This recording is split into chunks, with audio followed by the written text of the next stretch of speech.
critical, especially when we have a healthcare system that does lots for smoking cessation programs.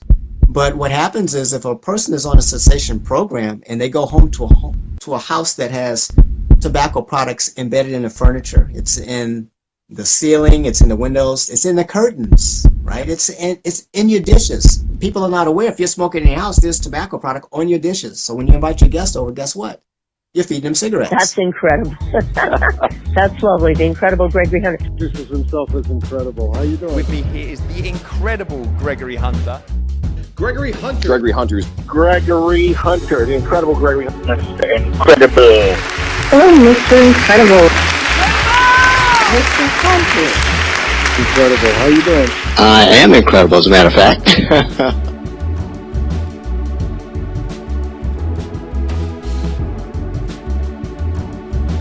Gregory Hunter shared it. He was just hanging out with us in Hollywood, California a couple weeks ago. And now other people are sharing it. You can see how good that is. They're going to you because you're the guy. Mr. Incredible has paved the way and set new standards and goals for the physical, mental, and psychological healing process through intensive home environmental cleaning.